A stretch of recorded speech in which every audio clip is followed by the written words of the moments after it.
नमस्कार दोस्तों, सरकारी टीचर में आपका बहुत बहुत स्वागत है। केवीएस इंटरेक्शन सीरीज में हमें सबसे ज़्यादा जो डाउट्स मिले थे, क्वेरीज थी, वो थी एलिजिबिलिटी क्राइटेरिया को लेकर।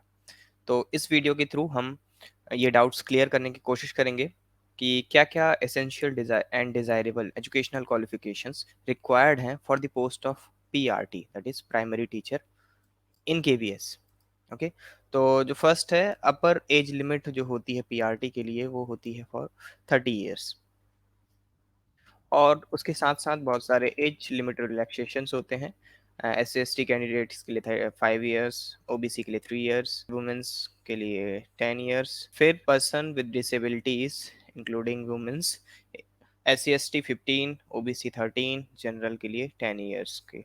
तो इस तरीके से एज रिलैक्सेशन का प्रपोजल है। अब बात करते हैं एजुकेशनल क्वालिफिकेशंस क्या क्या रिक्वायर्ड होती हैं for the post of PRT. पहला तो है senior secondary with 50% marks, means twelfth में 50% marks with 2 year diploma in elementary education, that is D El Ed. Okay, DElEd. या ट्वेल्थ में 50% marks with 4 year bachelor of elementary education, that is BElEd. Okay, या फिर होता है senior secondary means twelfth में 50% marks with 2 year diploma in education, that is DEd, special education में।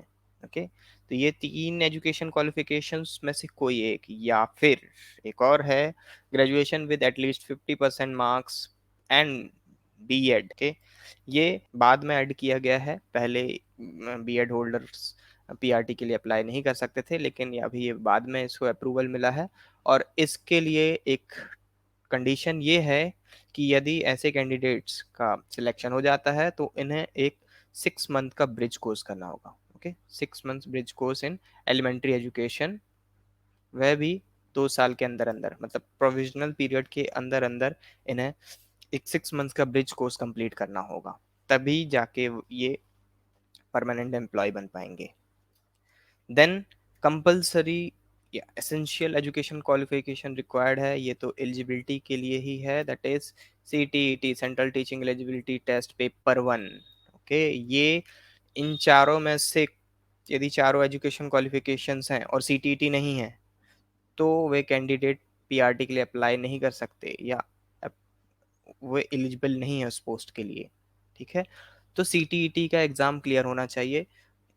जो भी आपको जब नोटिफिकेशन निकलता है उस हिसाब से, उसके हिसाब से डेट दी होती है कि यदि मान लीजिए पोस्ट निकली जुलाई 2018 में, तो जुलाई 2018 में आपके पास सीटीटी का सर्टिफिकेट पहले से होना चाहिए, या फिर वे अपनी वेबसाइट में मेंशन कर देते हैं कि इतनी डेट तक उनके पास एलिजिबिलिटी सर्टिफिकेट होना चाहिए।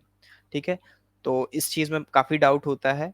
कई लोग, मान लीजिए इंटरव्यू 1 साल बाद हुआ और उनका जुलाई के बाद सीटीटी क्लियर हुआ, और तब का वो सर्टिफिकेट दिसंबर का, मान लीजिए दिसंबर का सर्टिफिकेट लेकर वहां पर गए इंटरव्यू में, तो वो एक्सेप्ट नहीं होगा, क्योंकि फॉर्म आपने भरे जुलाई में और आप बता रहे हैं कि हम हमारे पास सीटीटी का जो सर्टिफिकेट है वो पहले से है।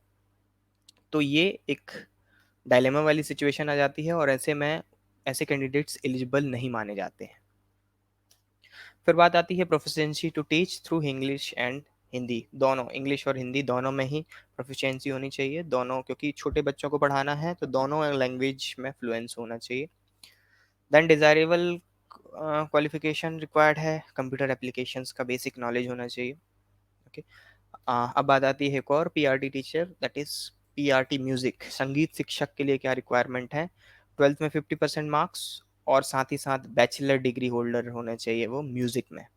ठीक है, और हिंदी इंग्लिश दोनों में फ्लुएंस होना चाहिए, और इसके साथ साथ उन्हें कंप्यूटर एप्लीकेशंस इनके बारे में बेसिक नॉलेज होना चाहिए। तो ये थे educational requirements for the post of PRT. यदि आपको कोई इसमें से समझने में प्रॉब्लम हो रही हो तो हमें कमेंट सेक्शन में आप कमेंट की करके अपने क्वेश्चन, अपनी क्वेरी पूछिए, हम आपको और अच्छे तरीके से समझाने की कोशिश करेंगे।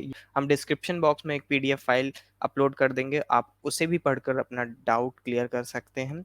आई होप अभी तो आपके सारे डाउट्स क्लियर हो गए होंगे, और आगे हम टीजीटी और पीजीटी इन दोनों के लिए सेपरेट सेपरेट वीडियो लेकर आएंगे, ताकि शॉर्ट वीडियो में आप ज़्यादा अच्छे से एक्सप्लेन किया जा सके। यदि आपको ये वीडियो पसंद आया तो please subscribe our channel, like this video, share this video. Thanks for watching.